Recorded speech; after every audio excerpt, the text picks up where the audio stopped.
Big focus பகுதியில் Madurai AIIMS மருத்துவமனையை கட்டுவதற்கு 5 ஆண்டுகள் தாமதம் ஏன், என்ன செய்து கொண்டிருக்கிறது மத்திய அரசு அப்படின்னு மதுரை உயர்நீதிமன்ற கிளை கேள்வி எழுப்பியிருக்கு. இது தொடர்பாக பேசுவதற்காக திமுக எம்பி திருமிகு கனிமொழி சோமு நம்முடன் இணைகிறார். மேடம் வணக்கம்.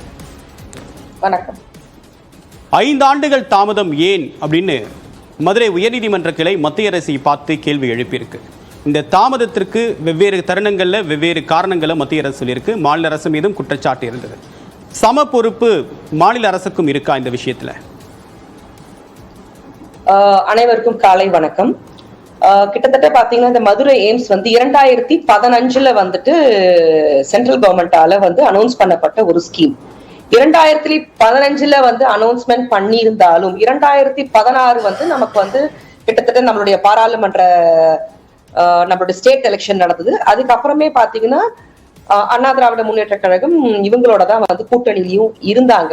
பட் 2019 எலெக்ஷனுக்கு முன்னாடி, அதாவது பாராளுமன்ற தேர்தலுக்கு முன்னாடி தான் அடிக்கலே நாட்டுறாங்க. சோ 2015 அறிவிக்கப்பட்ட நாள், அதாவது தோப்பூர் மதுரையில கட்டப்படும் 2015 சென்ட்ரல் கவர்மெண்டால அறிவிக்கப்பட்ட இதே பாஜக அரசுனால 2019 தான் அடிக்கலே நாட்டுறாங்க. அந்த 4 வருஷம் என்ன ஆச்சுங்கிறதுக்கும் எந்த விதமான கேள்விகளுக்கும் நமக்கு பதில் இல்ல. சரி, 2019 அடிக்கல் நாட்டினாங்க. அடிக்கல் நாட்டினதுக்கு அப்புறமா 2021 தான் ஜப்பான் ஜைகா நிதி நிறுவனத்தோட கையெழுத்திடுறாங்க. 2019 அடிக்கல் நாட்டிட்டு 2020 பட்ஜெட் போகுது. 2019 பாராளுமன்ற தேர்தலுக்கு அப்புறம் ஒரு அடுத்த பட்ஜெட் வந்திருக்கும். அந்த பட்ஜெட்ல எதுவும் சொல்லாம 2020 அப்ப கூட நமக்கு ஃபண்ட் சென்ட்ரல் கவர்மெண்ட்ல இருந்து வராம ஜைகா நதி நிறுவனம் மத்த எல்லா எய்ம்ஸ்க்கும், அதாவது கிட்டத்தட்ட இந்த மதுரை எய்ம்ஸ் அனௌன்ஸ் பண்ணும்போது கிட்டத்தட்ட 10 எய்ம்ஸ் காலேஜஸ் இந்த மதுரையோட அனௌன்ஸ் பண்ணப்பட்டது. அனௌன்ஸ் பண்ணப்பட்ட அந்த தருணத்துல மத்த எல்லா காலேஜும் கிட்டத்தட்ட முடிஞ்சு, ஸ்டூடெண்ட்ஸ் சேர்க்கையே முடிஞ்சு, ஒரு பேட்சே பாஸ் அவுட் ஆகி வரப்போற நேரத்துல இப்பதான் 2021 தான் நம்ம கிட்ட தமிழ்நாட்டுல அந்த ஜைகாவை சைன் அப் பண்றாங்க. 2023 தான் நம்ம கிட்ட சுற்றுப்புற சூழலுக்கு L&T மூலமா நம்ம கிட்ட பெர்மிஷன் கேட்டாங்க. அதுக்கே நாங்க பல முறை பாராளுமன்றத்துல, மக்களவையிலும் சரி மாநிலங்களவையிலும் நம்ம கேள்விகளை எழுப்பும் போது நம்மளோட பைனான்ஸ் மினிஸ்டர் மாண்புமிகு நிர்மலா சீதாராமன் அவர்கள் பல முறை, உங்களுக்கு எங்கிருந்து கடன் வாங்கினா உங்களுக்கு என்ன, உங்களுக்கு மதுரை எய்ம்ஸ் முடிக்கணும்னு மட்டும் இவ்வளவு நல்லா பேசுற அவங்க இது வரைக்கும் எந்த ஃபண்டும் வரல. இப்பதான் காம்பவுண்ட் வாலே கட்டிருக்காங்க 21 crores போட்டு.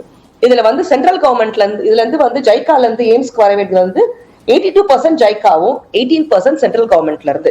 18% சென்ட்ரல் கவர்மெண்ட் ஃபண்டை வச்சு ஒர்க் ஸ்டார்ட் பண்ணியிருந்தா கூட ஐ திங்க் ஜைகால இருந்து மிச்ச ஃபண்ட் நம்ம நேரம் கன்ஸ்ட்ரக்ஷனையும் முடிச்சிருக்கலாம். ஆனா நாங்க எவ்ரி டைம் கேட்கும் போது, நாங்க எய்ம்ஸ்ல ஸ்டூடெண்ட்ஸை சேர்த்துட்டோம், அவங்க ராமநாதபுரத்துல இருக்க ஒரு காலேஜ்ல ஸ்டூடெண்ட்ஸ் பேட்ச் போயிட்டு இருக்குன்னா, முதல்ல இது ஸ்டூடெண்ட்ஸையுமே ஏமாத்துற ஒரு விஷயம். முதல்ல எய்ம்ஸ்ன்னு சொல்லி நம்மளோட தமிழ்நாட்டு மக்கள் ஒட்டுமொத்தமா ஏமாத்திருக்காங்க. ரெண்டாவது, ஸ்டூடெண்ட்ஸ் சேர்க்கையை ஒரு காலேஜுக்கு இவ்வளவுதான் கட்டமைப்புன்னு இருக்கும், ஒரு 100 சீட்டோ 150 சீட்டோ இருக்கும்போது இந்த எய்ம்ஸ் காலேஜ் ஸ்டூடெண்ட்ஸையும் கொண்டு போய் அங்க உட்கார வச்சு கிளாஸ்ல இடம் பார்த்தாம என்ன கைண்ட் ஆஃப் நீங்க எஜுகேஷனை சொல்லி தர போறீங்க? இதுக்கு பல முறை அந்த காலேஜுக்காக சேர்க்கப்பட்ட, எய்ம்ஸ் மதுரை காலேஜுக்காக அட்மிஷன் சேர்க்கப்பட்ட அந்த ஸ்டூடெண்ட்ஸுமே பல முறை நிறைய ப்ரொடெஸ்ட் பண்ணியுமே காதுல வாங்காத மத்திய அரசு இப்பதான் ஒரு காம்பவுண்ட் வாலை கட்டி இப்பதான் L&T ஒர்க் ஸ்டார்ட் பண்ணிருக்காங்க. கிட்டத்தட்ட 10 வருஷம். 2015 அனௌன்ஸ்மெண்ட் பண்ணி 2019 அடிக்கல் நாட்டி 2021 ஜைகாவோட சைன் அப் பண்ணி 2023 தான் தமிழ்நாட்டுக்கே அந்த பொல்யூஷன் கண்ட்ரோலுக்கு சுற்றுப்புற சூழலுக்கு பெர்மிஷன் வாங்கி L&T கிட்ட கொடுத்து இப்பதான் காம்பவுண்ட் வால் கட்டி இப்பதான் ஸ்டார்ட் பண்றாங்க. கிட்டத்தட்ட 10 வருஷம். சொன்ன நாள்ல இருந்து கட்டியிருந்தாங்கன்னா ஒரு 3-4 வருஷம் ஆயிருந்தா கூட இந்நேரம் ஒரு 5 வருஷம் முடிச்சு ஒரு ஃபர்ஸ்ட் பேட்ச் ஆஃப் ஸ்டூடெண்ட்ஸே வெளியில வந்திருப்பாங்க. நிர்வாக காரணங்கள் தான் இதுக்கு அடிப்படையா, இல்ல அரசியல் தான் இதுக்கு இருக்கக்கூடிய தாமதத்திற்கான பின்னணியா? நிச்சயமா இதை நிர்வாகத்துக்கான காரணம் நான் சொல்லவே மாட்டேன். ஏன்னா மதுரை எய்ம்ஸ் கூட அனௌன்ஸ் பண்ண மத்த எல்லா காலேஜும் கட்டி முடிச்சு, ஸ்டூடெண்ட்ஸ் சேர்க்கை முடிச்சு கிட்டத்தட்ட பேட்சஸே பாஸ் அவுட் ஆக போற நிலைமையில தமிழ்நாட்டுக்கு மட்டும் இந்த அநீதி ஏன்? இதுல வந்து தெளிவா வந்து அரசியல் நோக்கத்தோட தான் பண்றாங்கன்றது தெளிவா தெரியுது.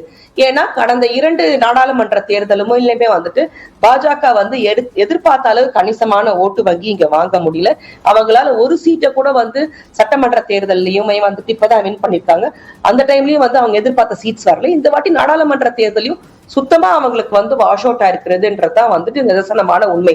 அந்த உண்மையை அவங்களால அந்த கசப்பை முழுங்க முடியாத காரணத்தினாலதான் நிச்சயமாக தமிழ்நாட்டு மக்களை திரும்ப வஞ்சிச்சிட்டு இருக்காங்க. மதுரை எய்ம்ஸ் மட்டும் இல்ல, கிட்டத்தட்ட 15 வருஷம் எடுத்து பாத்தீங்கன்னா லாஸ்ட் 15 வருஷத்துல நமக்கான நியூ டெவலப்மெண்ட்ஸ் எதுவுமே தமிழ்நாட்டுக்கு வரல. எந்த ஃபண்டுமும் கிடையாது. நம்மளோட ஜிஎஸ்டி பணத்தை வாங்குறதுக்கே நம்ம பல முறை வந்துட்டு குவி நம்ம கேட்டதுக்கு அப்புறம் தான் கொடுக்குறாங்க. எந்த புது ரயில் லைன்ஸும் வரல, வந்தே பாரத் ஒண்ணு தவிர. பட் மத்த எல்லா ஸ்டேட்ஸ்க்கும் எல்லாமும் வழங்கிட்டு தான் இருக்கிறாங்க. இது வந்து பாரபட்சமாக ஸ்டெப் மதர்லி ட்ரீட்மெண்ட்டை தமிழ்நாட்டுக்கு மத்திய அரசு கொடுத்து கொண்டிருக்கிறது தான் இது வந்து நிலைப்படையான உண்மை. மாற்றாந்தாய் மனப்பான்மையோடு நடந்துக்குதுன்னு சொல்றீங்க. ஒரு சில மாநிலங்கள் கேட்ட உடனடியாக நிதி கிடைக்குது. தமிழ்நாடு எய்ம்ஸ் மருத்துவமனைக்கும் மெட்ரோ திட்டத்திற்கும் இப்ப கல்வி நிதிக்கும் தொடர்ந்து ஒரு பெரும் போராட்டத்தோடு தான் நிதியை எதிர்பார்த்து காத்துட்டு இருக்கீங்க. இந்த விஷயம் போராட்டமாகவே எத்தனை ஆண்டுகளுக்கு இன்னும் தொடர வாய்ப்பு இருக்கு? தமிழ்நாட்டுடைய வளர்ச்சியில் அது ஒரு பெரிய இடரா இல்லையா? அது நிச்சயமா தமிழ்நாட்டுக்கு வந்து இது ஒரு பெரிய வளர்ச்சியோட இடரு தான். ஏன்னா நம்ம வந்து எல்லாத்துலயும் மேலோங்கி இருக்கிறது வந்துட்டு மத்திய அரசால அக்செப்ட் பண்ணிக்க முடியலன்னு தான் உண்மை. இவ்வளவு பேசுற நம்மளுடைய பைனான்ஸ் மினிஸ்டரும் தமிழ்நாட்டை சார்ந்தவங்க தான். அவங்களும் நமக்காக எதுவும் பேசல. மத்திய அமைச்சரா இருக்கிற எல் முருகனும் இங்க இருந்து ரெப்ரசென்ட் ஆயிட்டு இருக்காரு. அவரும் இதை பத்தியும் பேசல. தமிழ்நாட்டுல வந்து அவங்களால கால் ஊன்ற முடியலன்ற ஒரே காரணத்துக்காக நம்ம மேல துருத்தப்படுற இந்த எய்ம்ஸ் நியூ எஜுகேஷன் பாலிசியை கொண்டு வந்தாதான் வந்து நமக்கான அந்த சம்ரக்ஷால இருந்து நமக்கு கொடுக்கக்கூடிய அந்த ஃபண்டு, சென்னை மெட்ரோ ப்ராஜெக்டை வேணுட்டே ஸ்லோ டவுன் பண்றது, ரயில் லைன்ஸ் கொடுக்காம இருக்கிறது எல்லாமே தமிழ்நாட்டை வஞ்சிச்சிட்டு இருக்காங்க. இதுக்கு வந்து போராட்டம் எவ்வளவுதான் நம்ம பண்ணாலும் அவங்களுக்கும் ஒரு மனசாட்சின்னு இருக்கணும். அவங்களுக்கும் ஓட்டு போட்டிருக்கிறாங்க. இன்னைக்கு வந்துட்டு பாரதிய ஜனதா கட்சி ஓங்கி வளர்ந்துருக்கு தமிழ்நாட்டுல, இவ்வளவு ஓட்டு பெர்சன்டேஜ் இருக்குன்றதெல்லாம் பேசுற அந்த கட்சியோட தலைமை வந்துட்டு இதையெல்லாம் வாங்கி கொடுக்கலாம், தப்பே இல்லை. உண்மையிலேயே நீங்க தமிழ்நாட்டு மக்களுக்கு நல்லது செய்யணும்னு நினைச்சீங்கன்னா யார் வேணா செய்யலாம் சார். அதுக்கு வந்து பதவிதான் தேவைங்கிற அவசியம் கிடையாது. உங்களுக்கு தமிழ்நாட்டு மேல அக்கறை இருந்ததுன்னா கண்டிப்பா செய்யுங்க. ஏன் இதே வானதி ஸ்ரீனிவாசன் வந்து இங்க வந்து ரெப்ரசென்ட் பண்ணிட்டு இருக்காங்க ஒரு எம்எல்ஏவா, அவங்க கூட எடுத்து சொல்லலாம். அந்த கட்சியோட தலைவர் சொல்லலாம். ஏன் இப்ப ரீசெண்டா வந்துட்டு ரிசைன் பண்ணிட்டு வந்து தென் சென்னையில நாடாளுமன்ற தேர்தலில் நின்றாங்களே நம்மளுடைய முன்னாள் கவர்னர் தமிழிசை சவுந்தரராஜன், இவங்க எல்லாமே எடுத்து சொல்லலாமே. தமிழ்நாட்டுல உண்மையிலேயே பிஜேபி ஊன்றணும்னா தமிழ்நாட்டுக்கு ஏதாவது ஃபர்ஸ்ட் எல்லாம் செய்யுங்க. செய்யாமலே வந்துட்டு உங்களுக்கு வந்து எல்லாம் வந்துடணும்ன்றத வந்து நினைக்கவே நினைக்காதீங்க. அண்ட் இன்னொன்னு, யார் ஆள்றாங்களோ அவங்களுக்கு அந்த சப்போர்ட் இருந்தாலுமே, கடந்த ஒரு 2016 இருந்து அண்ணா திராவிட முன்னேற்ற கழகம் பாஜகவோட சப்போர்ட்ல இருந்தாலுமே தமிழ்நாட்டுக்கு தொடர்ந்து அநீதி தான் வந்துட்டு இருந்தது.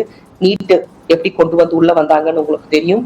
அதே மாதிரி எய்ம்ஸ் மருத்துவக் கல்லூரிக்கும் வந்து எதுவுமே உள்ள வரலைங்கிறது தெரியும் உங்களுக்கு. அந்த மற்ற வழக்குகளையும் என்ன ஆச்சுங்கிறதே நீங்க பார்த்துட்டு தான் இருக்கீங்க. சோ தொடர்ந்து இப்படி வந்துச்சுட்டே இருக்காங்க. மக்கள் இதை பார்த்துட்டு சும்மா இருக்க மாட்டாங்க. இதே நிலைமையில போச்சுன்னா கண்டிப்பா வந்து மோடி இங்க உள்ள வர்றது கூட ஒரு பெரிய விஷயமா தான் இருக்கும்னு நினைக்கிறேன். இந்த விஷயங்களுக்கெல்லாம் நிதி பெறாதது திமுகவுடைய பின்னடைவு. போராடி நிதியை பெற்றிருக்கணும் அப்படின்னு அதிமுகவுடைய பொதுச் செயலாளர் எடப்பாடி பழனிசாமி திமுக மீது நேரடியான ஒரு விமர்சனம் வச்சிருக்காரு. இது திமுகவுடைய இயலாமையாது? எடப்பாடி பழனிசாமி அவர்கள் இதெல்லாம் பேசுறதுக்கு வந்துட்டு அவருக்கு வந்து நிச்சயமா அருகதையே கிடையாது. 2016 சட்டமன்ற தேர்தலுக்கு அப்புறம் 6 மாத காலத்துல வந்துட்டு முன்னாள் முதல்வர் அம்மையார் ஜெயலலிதா அவர்கள் மரணம் அடைந்ததுக்கு அப்புறம் இவங்களுக்கு இது ஆட்சியை தக்க வச்சுக்கிறதுக்காக மத்திய அரசுல இருந்து எந்த விஷயம், அதாவது தமிழ்நாட்டுக்கு அது ஆகாத விஷயமாக இருந்தாலும் சரி, நீட் முதல் கொண்டு குட்கா முதல் கொண்டு எல்லாத்தையும் மண்டைய ஆட்டி அதாவது மும்மொழி கொள்கை எல்லாத்தையும் கொண்டு வந்து விட்டது இப்ப பேசுறாரு இல்லையா, அவர் தான் எடப்பாடி பழனிசாமி அவர்கள் எல்லாத்தையும் கொண்டு வந்து விட்டு அவருடைய பதவி காலம் நீடிக்க வேண்டும் என்ற ஒரே காரணத்துக்காக எல்லாத்தையும் கொண்டு வந்து தமிழ்நாட்டுல விட்டு கடந்த 5 வருஷமா தமிழ்நாட்டையும் சீரழிச்சிருக்காருன்றதுதான் நிதர்சனமான உண்மை. அதை வந்து அவர் எப்படி வேணா புரட்டி போசி பேசிக்கலாம். ஆனா 6 மாத காலம் தான் இருந்தாங்க. நம்மளோட ஜெயலலிதா அம்மையார் இறந்ததுக்கு அப்புறம் 4.5 வருஷம் இவர் தான் உட்கார்ந்துட்டு இருந்தாரு. அவங்களோட சப்போர்ட் எங்க ஆட்சியை கலைச்சிட போறாங்கன்ற ஒரே காரணத்துக்காக நம்மலாம் இங்க மசோதா போட்டு சைன் பண்ணி அனுப்பினதுக்கு அப்புறம் 2 நாள்ல அந்த நீட் மசோதா திரும்பி வந்ததை கூட வெளியில அசம்பிளில சொல்லாம ஃபைல பதுக்கி வச்சிருந்ததுதான் வந்துட்டு எடப்பாடி பழனிசாமின்றத நம்ம மறந்துடக்கூடாது. 1 ரெண்டாவது அத கவர்னர் கிட்ட போய் நாங்க கேட்டு சொன்னதுக்கு அப்புறம் தான் அவர் விஷயமே சொன்னாரு, அப்பவே திருப்பி அமிச்சாச்சுங்கிறத. ஏன் இவ்வளவு பேசுறாங்களே, இது உடனே சொல்லிடுவாங்க, இது நீங்க ஆட்சி காலத்துல இருந்த காங்கிரஸ் டைம்ல தான் வந்துச்சு, காங்கிரஸ் டைம்ல என்னன்னு வந்துச்சு, வேணுன்றவங்க யூஸ் பண்ணுங்க, வேண்டாதவங்க அதை யூஸ் பண்ண தேவையில்லைன்றதான் வந்துச்சு. அப்படி இருந்தாலுமே மன்மோகன் சிங் காலகட்டத்துல அதை வேண்டான்ற காமன் மினிமம் ப்ரோக்ராம்ல தான் நாங்க கேட்டப்ப அவரும் ஒத்துக்கிட்டாரு. ஆனா எடப்பாடி பழனிசாமி அதை அமல்படுத்தும் போது ஜெயலலிதா அம்மையார் தான் இருந்தாங்க, அண்ணா திராவிட முன்னேற்ற கழகம் தான் இருந்தது. அதனால எத்தனை நீட் மரணங்கள் வந்ததுன்றத அவருக்கு நல்லாவே தெரியும். இவ்வளவு விஷயங்கள் நடந்ததுக்கு அப்புறம் எங்களோட இயலாமைன்னு பேசுறதுக்கு அவருக்கு அந்த வார்த்தையை சொல்லக்கூடிய தகுதியே கிடையாதுன்றத நிதர்சனமான உண்மை. சரி, மக்களவை தேர்தல் முடிவு வந்தப்ப யாருக்கும் பெரும்பான்மை கிடைக்கவில்லை, கூட்டணி ஆட்சிதான், நிலை மாறும், மாநிலங்களுக்கு செவிசாய்க்கணும் அப்படின்ற ஒரு நம்பிக்கை பாஜக மீது இருந்தது, வேறு வழி இல்லை அவங்களுக்கு அப்படின்னு சொல்லிட்டு. ஆனால் இப்போ இருக்கக்கூடிய போக்கு, கேட்டவுடன் ஆந்திராவுக்கும் பீகாருக்கும் நிதி கிடைக்குது, தமிழ்நாடு தொடர்ந்து குரல் கொடுத்தும் நிதி கிடைக்கல. இது நிலை மாறக்கூடிய ஏதாவது சூழ்நிலைகள் தெரிகிறதா, அறிகுறிகள் தெரிகிறதா, இல்லை திமுக இந்த விஷயத்தெல்லாம் எப்படி வரக்கூடிய காலங்களில் கையாள போகுது? சார், அவங்க பெரும்பான்மையோட ஒரு ஆட்சி அமைச்சிருக்காங்கன்றத நிச்சயமா நான் ஒத்துக்க மாட்டேன். அவங்க நீங்க சொன்ன மாதிரி ஆந்திராவோட சந்திரபாபு நாயுடு சப்போர்ட்டோடையும் நம்ம பட்நாயக் சாரோட சப்போர்ட்டோடையும் தான் நிதிஷோட இதோட தான் அவங்க ஆட்சி அமைச்சிருக்கிறாங்க. அப்படி இருக்கிற காலகட்டத்துல எந்த நேரம் வேணா எது வேணா ஆகலாம். அவங்க எப்பவுமே ஆந்திராக்கு கொஞ்சிக்கிட்டே இருக்க முடியாது, ஆந்திராக்கு ஃபண்ட்ஸ் கொடுத்துக்கிட்டே இருக்க முடியாது. ஒண்ணு. இரண்டாவது, நம்ம பல வரலாறுகளை முன்னாடி பார்த்திருக்கிறோம். எப்படி ஆங்கிலேயர்கள் இங்க நம்ம மேல சவாரி செய்யணும்னு நினைச்சு இங்க இருந்த போது அவர்களை எல்லாம் துரத்தி அடித்து நம்ம சுதந்திரத்தை பெற்றோமோ, அதே மாதிரி இப்படியே பிஜேபி பண்ணிக்கிட்டே போனாங்கன்னா நிச்சயமாக தமிழ்நாட்டு மக்கள் அதை வேடிக்கை பார்த்துட்டு சும்மா இருக்க மாட்டாங்க. திராவிட முன்னேற்ற கழகமும் அதை பார்த்து கொண்டு சும்மா இருக்காது. ஏன்னா திராவிட முன்னேற்ற கழகம் சும்மா வந்துடல. தந்தை பெரியார், முத்தமிழறிஞர் டாக்டர் கலைஞர், இப்போ நம்மளுடைய தளபதி நடத்தி கொண்டிருக்கும் அரசாட்சி எல்லோருக்கும் எல்லாங்கிற அந்த ஒரு திராவிட மாடல் அரசாட்சியை தான் நாங்க நடத்திட்டு இருக்கிறோம். கண்டிப்பாக இதை எப்படியாவது பெற்று தமிழ்நாட்டு மக்களுக்கு கொடுப்போங்கிற நம்பிக்கை, அவரோட தலைமையில இது நடக்கும்ன்ற நம்பிக்கை எங்க எல்லாருக்கும் இருக்கு. ஆனா அதே மாதிரி நாங்க பண்ண வேண்டிய கடமையை நாங்க நிச்சயமா பண்ணுவோம். அதற்காக தமிழ்நாட்டு மக்கள் வேடிக்கை பார்த்துக்கிட்டே இருக்க மாட்டாங்க. எப்படி பிரிட்டிஷ் காலனி ராஜ் நடந்ததோ அதே ஆட்சி தான் இப்ப நடந்து கொண்டிருக்கிறது. எப்படி முந்தியெல்லாம் நம்ம வரி கிஸ்தி எல்லாம் கொடுக்கலையோ, நம்மளையெல்லாம் எந்த அளவுக்கு துன்புறுத்தினாங்களோ அதே மாதிரிதான் இப்ப மத்திய அரசு தமிழ்நாட்டு மக்கள் வஞ்சிச்சுட்டே இருக்கு. இதை யாரும் பார்த்து கொண்டு இருக்க மாட்டாங்க. வரலாறு மீண்டும் வெல்லும். நாங்க இந்த நிதியை கண்டிப்பாக வாங்கி தமிழ்நாட்டு மக்களுக்கு போராடி வாங்கி கொடுப்போம் என்றதை கூறிக்கொள்கிறேன். உங்களோட நம்பிக்கை வெளிப்படுத்திருக்கீங்க. உங்களுடைய வருகைக்கும் கருத்து பயிருக்கும் மிக்க நன்றி மேடம்.